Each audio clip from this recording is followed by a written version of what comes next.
matinding kapahayagan, kamangha-manghang kalawalhatian,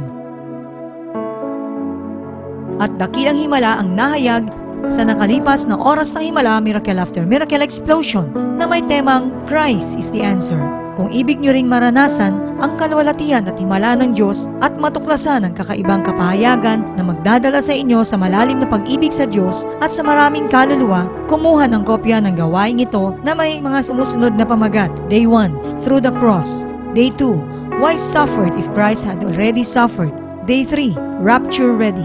Ang preaching package ng mga pangangaral na ito ay available in DVDs, VCDs at CDs. Para sa inyong orders, magsadya sa ating main church.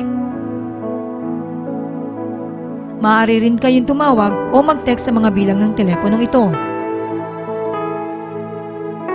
O mag-email sa apostle_carillo@miraclehour.com. Maaari rin po kayong sumulat o magpadala ng inyong mga love offerings para sa inyong orders sa pamamagitan ng registered check or money order sa lingkod ng Diyos, Apostle Renato D. Carillo, P.O. Box 40, Araneta Center, 1135, Cubao, Quezon City, Philippines. O ihulog sa ating bank account, Jesus is Our Shield Worldwide Ministries, Banco de Oro Universal Bank, with Peso Savings Account Number 397-003-7047. Magkaroon ng sariling sipi ng mga pangangaral na ito at kayo ay mapapagpala.